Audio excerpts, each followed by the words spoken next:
السلام علیکم ورحمۃ اللہ وبرکاتہ۔ محترم ناظرین و سامعین، اللہ رب العزت نے دن اور رات میں 5 وقت کی نمازیں فرض کی ہیں، اور ہر مسلمان کے اوپر لازم اور ضروری ہے کہ وہ دن اور رات میں 5 وقت جو نماز فرض ہے، فجر، ظہر، عصر، مغرب، عشاء، ان 5 وقتوں کے نماز کی پابندی کرے۔ ہماری بہت ساری مسلم مائیں بہنیں، بہت سارے مسلمان بھائی ایسے بھی ہوں گے جو ابھی ابھی نماز پڑھنا اسٹارٹ کیے ہوں گے، بہت سارے ایسے بھی ہیں جو بہت دنوں سے نماز پڑھ رہے ہیں، لیکن ان کو یہ معلوم نہیں کہ کس وقت کی نماز میں کتنی رکعتیں ہیں، اور کس وقت کی نماز میں کتنی رکعتیں سنت مؤکدہ ہیں، کتنی رکعتیں سنت غیر مؤکدہ ہیں، کتنی رکعتیں نفل ہیں۔ یہ ہمارے بہت سارے مسلم بھائیوں کو، بہت ساری مسلم ماؤں بہنوں کو معلوم نہیں ہے۔ تو آئیے آج جانتے ہیں کہ کس وقت کی نماز میں کتنی رکعتیں ہیں۔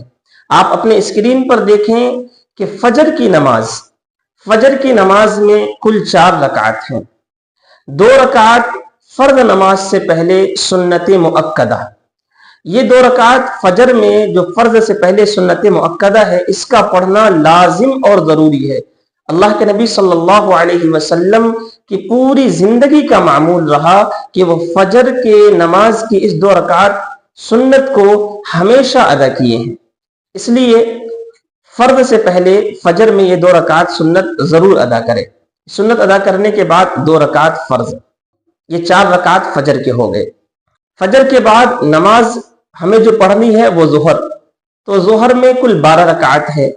4 رکعت سنت مؤکدہ فرض سے پہلے، اور پھر 4 رکعت فرض، 2 رکعت سنت مؤکدہ اور 2 رکعت نفل، یہ ظہر کے کل 12 رکعت ہوئے۔ ظہر کے بعد جو نماز پڑھتے ہیں وہ عصر کی نماز میں کل 8 رکعتیں ہیں۔ فرض سے پہلے 4 رکعت سنت غیر مؤکدہ۔ غیر مؤکدہ کا مطلب یہ نہیں ہے کہ آپ کے پاس وقت ہے آپ نماز نہیں پڑھ رہے، آپ کے پاس وقت ہے، آپ مسجد پہلے پہنچ گئے ہیں، گھر میں آپ ابھی آرام سے ہیں، کوئی کام نہیں ہے، مشغولیت نہیں ہے، کوئی عذر نہیں ہے، تو پھر سنت مؤکدہ ہو یا غیر مؤکدہ ہو ضرور پڑھیں۔ تو عصر کی نماز میں 4 رکعت فرض سے پہلے سنت غیر مؤکدہ اور 4 رکعت فرض۔ عصر کے بعد جو نماز کا وقت آتا ہے وہ ہے مغرب۔ مغرب کی نماز میں کل 7 رکعتیں ہیں، 3 رکعت فرض، 2 رکعت سنت مؤکدہ، فرض کے بعد 2 رکعت سنت مؤکدہ، اور پھر 2 رکعت نفل، یہ کل 7 رکعتیں ہوئے۔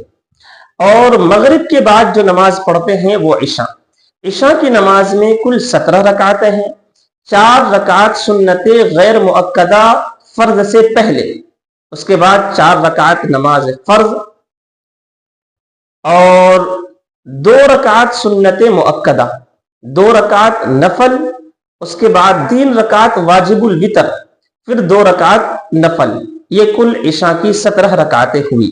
اگر کوئی شخص تہجد کا عادی ہو، تہجد میں لازماً وہ اٹھ جاتا ہو، ضرور تہجد پڑھتا ہو، تہجد کا وہ پابند ہو، تو پھر وہ 3 رکعت واجب الوتر کو اپنے تہجد کے ساتھ بھی ملا کر پڑھ سکتے ہیں، یہ بھی طریقہ بہتر اور مناسب ہے، بشرطے کہ وہ تہجد میں اٹھنے کا عادی ہو تب۔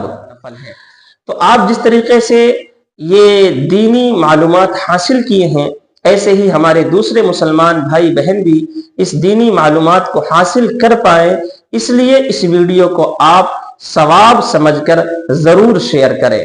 اللہ تعالی ہمیں عمل کی توفیق عطا فرمائے، آمین۔